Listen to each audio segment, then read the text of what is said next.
So this is the part where we get to talk about rigs, and there's quite a lot to go through here, so I'll get straight into the meat of this thing. First of all, let's talk about lead attachment. Now, some people like to use anti-tangle tubing above the lead.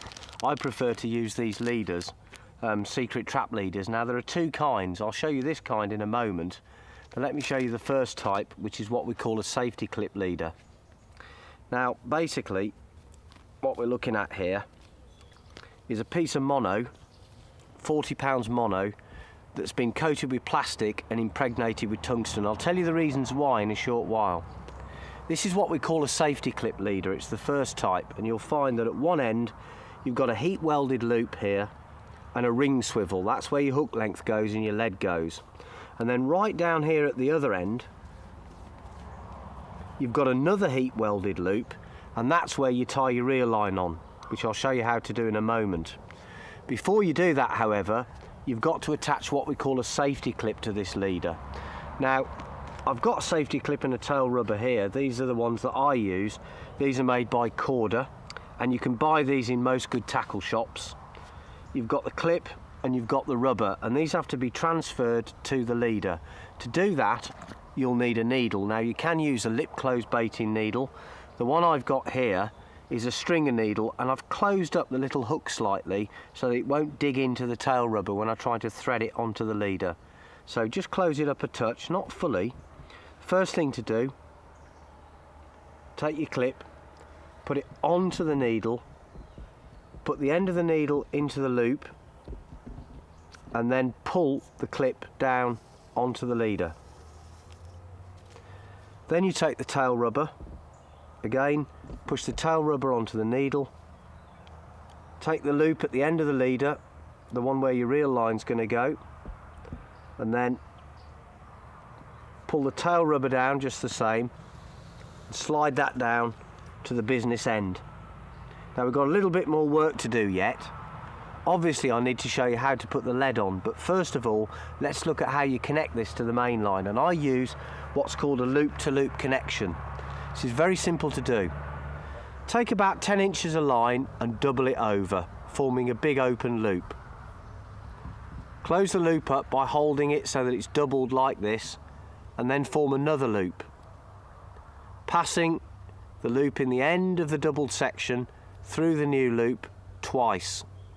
Then moisten the knot, always moisten your fishing knots, and pull everything tight. So you've now got a loop in the end of your line. You can trim off this tag either with some scissors, or if you've got sharp teeth you can do it with your teeth if you want. But anyway, the point is you've now got a loop in the end of your main line.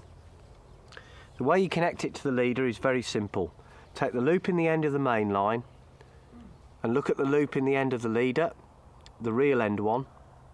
Push the main line loop through the heat welded loop, and then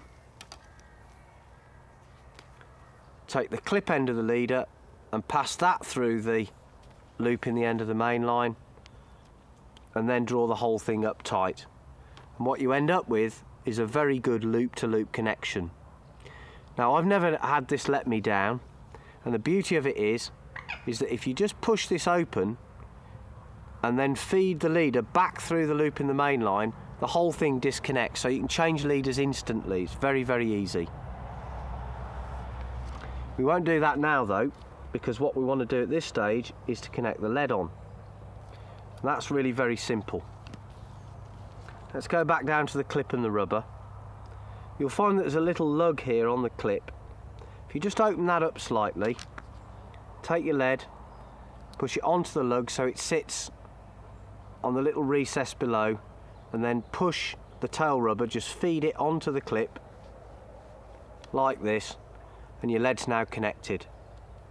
Then you pull the ring swivel up inside the clip like this, and what you've got is a nice heavy bolt rig effect. So why do you use this leader? Well, it's twofold really. First of all, the fact that it's thicker than your main line prevents tangles when you cast. Secondly, because the leader's impregnated with tungsten, it sinks and it pins down the line behind the lead, so that if any fish feed around your hook bait, they're not going to swim into your line and become alarmed or spook out of the area. so it helps to prevent spooking fish. This stuff is much more user-friendly than lead core line, which is very rough and can catch under the fish's scales. This is slippery and won't damage the fish's scales, but it will still pin it down. Now, the other important point about this leader is that it's very, very carp safe. Let's imagine that you crack this rig off. Maybe you cast out into the lake with your baited rig, the line cracks off and you've left a rig out there with a bait attached to it.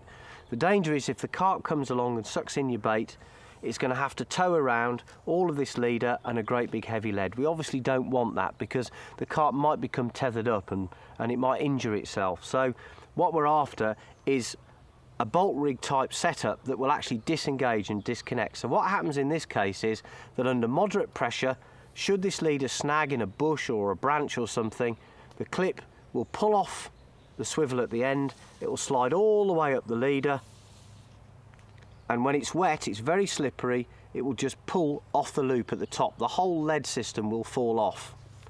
The other alternative is that under a certain amount of pressure, the tail rubber will literally pull away from the clip and the lead will fall off there. So it's a very, very carp safe way of connecting up your lead to the main line. All you've got to do once you've got this set up is quite simply tie your hook link onto the ring swivel at the end and you've got a really good rig that's ready to go. I'd particularly recommend using this clip type setup for use with PVA bags. I'll show you another type of leader now, a helicopter rig, which is very good in weed and silt, but is not so good for bag work. But the principle will be pretty much the same.